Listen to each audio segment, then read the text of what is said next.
तो ये वीडियो खासकर उन लोगों के लिए है जो प्रभु यीशु मसीह को अपनाकर भी और ये जानकर कि यीशु मसीह ही उद्धार करता है और वही स्वर्ग को जाने की कुंजी है और उसी के द्वारा ही हमारी मुक्ति है, ये सारी बातों को जानते हुए भी अपने मसीही जीवन में आगे को बढ़कर परमेश्वर को छोड़ देते हैं और वो पीछे को हट जाते हैं। ये वीडियो उन्हीं के लिए है। दूसरे तरह से हम यह भी कह सकते हैं कि ये वीडियो उनके लिए चेतावनी भी है। आज मैं बाइबल के कुछ वचनों से इस विषयों को जानने के लिए आप सबों के बीच में लाया हूँ, जिससे आप समझ और जान पाएंगे कि जीवित परमेश्वर को छोड़ने का अंजाम क्या होता है। तो आज हम ये सारी बातों को बाइबल के वचनों से सीखेंगे और वो वचन है इब्रानियों के पुस्तक से लिया गया है। तो चलिए वचन को देखते हैं। इब्रानियों 6 के 4 से 6 तक वचन कहता है, क्योंकि जिन्होंने एक बार ज्योति पाई है, जो स्वर्गीय वरदान का स्वाद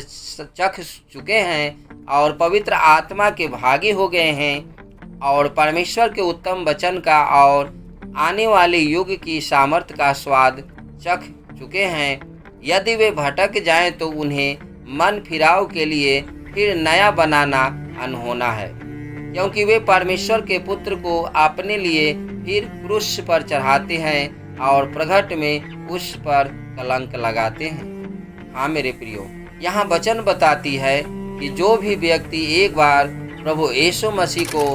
ग्रहण कर लेते हैं, उनके ज्योति में आ जाते हैं, उनके प्रकाश में आ जाते हैं और स्वर्गीय वरदान को जान लेते हैं, स्वाद को चख लेते हैं, पवित्र आत्मा के सहभागी को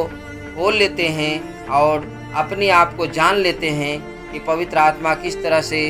शरीर के अंदर काम करता है, इंसान के अंदर काम करता है और परमेश्वर के उत्तम वचन को और आने वाले युग के सामर्थ्य के स्वाद को चख लेते हैं और फिर उसके बाद है जो वो प्रभु से भटक जाते हैं और अपने मन को है जो प्रभु से फिरा लेते हैं, तो उनके लिए फिर नया बनना अनहोना है। बाइबल कहती है कि फिर उनको नया बनाना अनहोना है, फिर से उन्हें वापस लाना अनहोना है,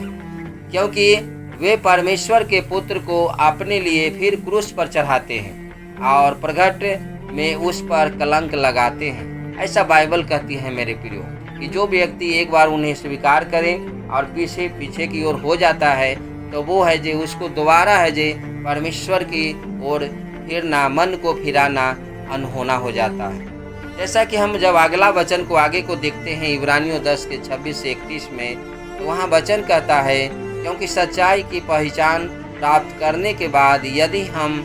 जानबूझकर पाप करते रहें तो पापों के लिए फिर कोई बलिदान बाकी नहीं। हाँ मेरे प्रियो, जब यीशु मसीह के पास जब आप आते हैं और यीशु मसीह के पास आने के बाद सच्चाई को जानते हैं, क्योंकि बाइबल कहती है कि सत्य, मार्ग और जीवन यीशु मसीह ही है। खुद यीशु मसीह ने खुद कहा कि मार्ग, सत्य और जीवन मैं हूँ। और ये सारी बातों को जब जान करके फिर पीछे की ओर मुड़ करके, पीछे की ओर हो करके फिर पाप को करते हैं, तो उसके लिए, उस पापों के लिए फिर कोई बलिदान बाकी नहीं है। हाँ, दंड का एक भयानक बाट जोहना और आग का ज्वलन बाकी है, जो विरोधियों को भस्म कर देगा। जबकि मूसा की व्यवस्था का न मानना वाला 2 या 3 जनों की गवाही पर बिना दया के मार डाला जाता है, तो सोच लो कि वह कितने और भी भारी दंड के योग ठहरेगा, जिसने परमेश्वर के पुत्र को पांव से रौंदा और वाचा के लहू को जिसके द्वारा वह पवित्र ठहराया गया था अपवित्र जाना है और अनुग्रह की आत्मा का अपमान किया है। मेरे प्रियो, यहाँ पे वचन स्पष्ट करता है कि जो एक बार प्रभु को स्वीकार करके और अंगीकार कर करके और फिर है जो पीछे की ओर मुड़ के आप पाप करते हैं, तो वो है जो परमेश्वर के पुत्र को पाँव से रौंदने का काम करते हैं और उनके वाचा के जो लहू है उसके है जो जिसके द्वारा वो पवित्र ठहराए गए थे, उससे को अपवित्र वो है जो जानते हैं, उनके अनुग्रह की आत्मा को अपमान करते हैं। जैसा कि 30 आयत में कहता है, क्योंकि हम उसे जानते हैं कि जिसने कहा है कि पलटा लेना मेरा काम है, मैं ही बदला दूंगा। और फिर यह कि प्रभु अपने लोगों का न्याय करेगा। और मेरे प्रिय, यहाँ वचन कहता है कि उन लोगों के लिए जो ऐसे कार्यों को करते हैं, उनके लिए प्रभु ने कहा है कि पलटा लेना मेरा काम है, और वो कहा है कि मैं ही बदला लूँगा। और ये न्याय के समय है जो प्रभु इस कार्यों को करेंगे। जीवते परमेश्वर के हाथों में पड़ना भयानक बात है। मेरे प्रियो, वचन बताती है कि जीवते परमेश्वर के हाथों में पड़ना वो दिन जो होगा, वो समय वो होगा जो भयानक बात होगा। जैसा कि मेरे प्रियो, हम आप जब प्रभु के पास आते हैं और बहुत से है जो परेशानियाँ और बहुत से सताव की सामना करना पड़ता है, और उसी की वजह से बहुत से लोग हैं जो उसको नहीं सह पाते हैं, अपने जीवन में उस दुखों को नहीं धीरज की तरह रह पाते हैं, और उसी के कारण है जो वो पीछे की ओर हो जाते हैं। और ज़्यादातर ऐसे ही लोगों को देखा जाता है। तो जैसा कि वचन भी कहता है कि उन लोगों को परमेश्वर भी ताड़ना करते हैं। जो लोग परमेश्वर के पीछे चलते हैं, उनको परमेश्वर भी ताड़ना करते हैं। जैसा कि इब्रानियों 12 के 5 से 10 आयत में पढ़ेंगे, तो वहाँ वचन कहता है, हे मेरे पुत्र, प्रभु की ताड़ना को हल्की बात न जान, और जब वह तुमको घूरके तो हियाव न छोड़ना, क्योंकि प्रभु जिससे प्रेम करता है उसी की ताड़ना भी करता है, और जिसे पुत्र बना लेता है उसे को कोरे भी लगाता है। सो मेरे प्रियो, परमेश्वर का वचन कहता है कि परमेश्वर जिससे प्रेम करते हैं उसी की ताड़ना करते हैं, और जिससे वो अपना पुत्र बनाते हैं, अपना बेटा और बेटी का दर्जा देते हैं, उसी को है जो वो कोरे भी लगाते हैं। तुम दुख को ताड़ना समझकर सह लो, परमेश्वर तुम्हें पुत्र जानकर तुम्हारे साथ बर्ताव करता है।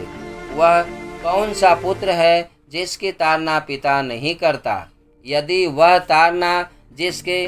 भागी सब होते हैं तुम्हारी नहीं हुई, तो तुम पुत्र नहीं पर व्यभिचार की संतान ठहरे। और मेरे प्रिय, वचन यहाँ कहता है कि जैसे अपने पुत्र की माता पिता ताड़ना करते हैं, अगर वैसे परमेश्वर पिता भी आपसे प्रेम करते हैं, आपकी ताड़ना नहीं करते हैं, तो आप उनके पुत्र नहीं हैं, वो व्यभिचार की संतान आप ठहरे। जैसा कि 9 आयत में कहता है, फिर जब कि हमारे शारीरिक पिता भी हमारी ताड़ना किया करते थे, तो क्या आत्माओं के पिता के और भी अधीन न रहे, जिससे जीवित रहे। और मेरे प्रिय, जैसे शारीरिक पिता माता पिता जो होते हैं संसारिक, वो भी है जो अपने बच्चों को फिर प्रेम करते हैं और हमेशा है जो ताड़ना इसलिए देते हैं ताकि वो है जो आगे सही रास्ता और सही दिशा की ओर चले। तो हमारा परमेश्वर पिता भी हम आपको इसीलिए ताड़ना करता है ताकि हमेशा है जो उनके डर भय में और उनकी शिक्षा और उनके वचन में आगे को चलें, और वो है जो हमेशा हमारे आपके लाभ के लिए ही वो करते हैं ताकि हम आप है जो जीवित रहें। जैसा कि 10 आयत में कहता है, वे तो अपनी अपनी समझ के अनुसार थोड़े दिनों के लिए ताड़ना करते थे, पर यह तो हमारे लाभ के लिए करता है कि हम भी उसकी पवित्रता के भागी हो जाएं। और मेरे प्रिय प्रभु परमेश्वर पिता हम आपको ताड़ना इसीलिए करते हैं ताकि हम आप है जे उनकी शिक्षा और उनकी पवित्रता में आगे है जे बढ़ते जाएं,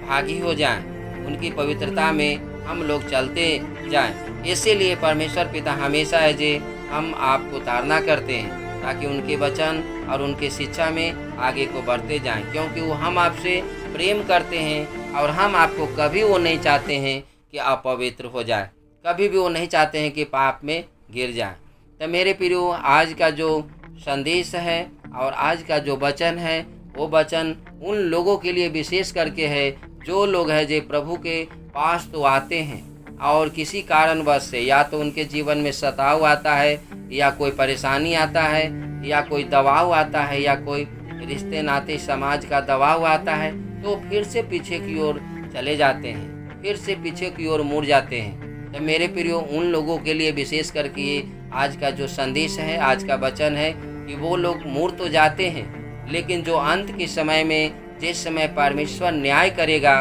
उस समय उनका क्या होगा। क्योंकि वचन बताती है कि मूसा के व्यवस्था के द्वारा जो 2 या 3 व्यक्ति जो उनकी गवाही देते हैं वो उनके अनुसार है जे बिना दया के उनको पर है जे मार डालने का आदेश है। वचन बताती है कि अगर जो प्रभु यीशु मसीह को इनकार करके पीछे की ओर चले गए और उनके बलिदान को है जे अपवित्र माना, उनको बलिदान को है जे निंदा ठहराया, तो उनके लिए है जे जो ज्योति में आ करके ज्योति प्रकाश के बारे में जान करके यीशु मसीह के बारे में पूरा जानकारी ले करके या फिर पीछे की ओर जाते हैं, तो उनके विषय में कितना भयानक है जे उनका है जे न्याय होगा। तो मेरे प्रियो, हम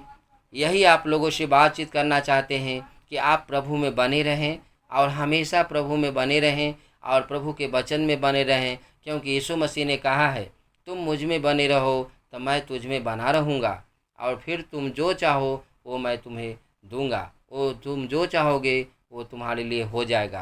तो मेरे प्रियो, आज का जो वचन है, मैं आशा करता हूँ कि आज के वचन से आप आशीष को पा लिए हैं। प्रभु आपको बहुतायत से आशीष दे। आपने कीमती समय को निकाला और पूरे वीडियो को देखा, इसलिए आप सबको बहुत बहुत धन्यवाद करते हैं। मेरे प्रियो, मैं आप सबसे एक बात कहना चाहता हूँ कि अगर हमारे वीडियो आप सबको अच्छा लगता है तो आप वीडियो को लाइक ज़रूर कर दें। अगर हमारे चैनल पे आप नए हैं और पहली बार देख रहे हैं और हमारे वीडियो को हमेशा आप देखना चाहते हैं तो आप